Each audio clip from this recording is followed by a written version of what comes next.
আমি তো school life থেকে ওর ফ্যান। ভাই এই কথাটা বারবার না বলি। বিয়ে করছে এখন দেখেন, আমার মনে হয় যে জোর করে কারোর সঙ্গে থাকা ঠিক না।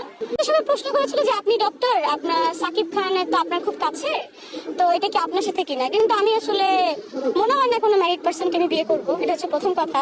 সেকেন্ড কথা, এখন ভালো লাগলে করতেও পারি, কিন্তু আমি মানে হিরো বিয়ে করবো কি করবো না এটা আসলে এখনো ভাবিনি। যদিও সাকিব ভাইয়ের সঙ্গে আমার রিসেন্ট একটা ছবির কথা চলছে, এখন সে কেন বলেছে, কাকে নিয়ে বলেছে, এটা আমি আসলে জানি না। আমাকে অনেক জার্নালিস্ট ফোন করছে যে ডক্টর তো আসলে আপনিই আছেন, আর কেউ নেই, বিকজ সাকিব ভাইয়ের সাথে আমার অনেকবার দেখা হয়েছে রিসেন্ট। আমি জানি না এখন বাকিটা, আর জানলেও আমি আসলে না, আমি জানলেও এখন আসলে এটা খুব বলতে চাচ্ছি না, মানে বাট না, এটা তো বলা যাবে না। এটা এটা গুঞ্জনই থাকুক, এটা পরে নায়িকাদের বা নায়কদের আমার মনে হয় সবকিছু একটু মানে ইয়ে থাকাই ভালো, নাহলে তো হয় না। সেটা দর্শক বা আপনাদের ব্যাপার।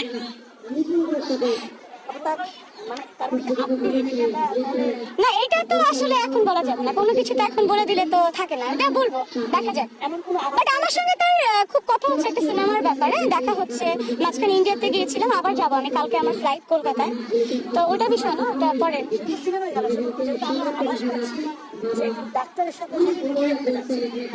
না, এটা এখন এই ব্যাপারে কিছু না বলা মনে হয় ভালো।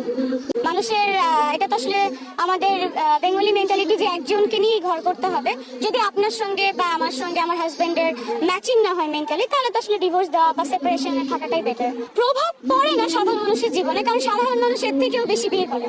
আমার ফ্রেন্ড দেখা যায় 4টা-5টা করে বিয়ে করে ফেলেছে, আমার মেয়ে ফ্রেন্ড আছে, ছেলে ফ্রেন্ড আছে, তাদেরটা কিন্তু মিডিয়াতে বা সামনে আসে না। একমাত্র আর্টিস্টদের তো আসে, কারণ তাদেরকে মানুষ ফলো করে। হ্যাঁ, একমাত্র তাদেরকে মানুষ ফলো করে।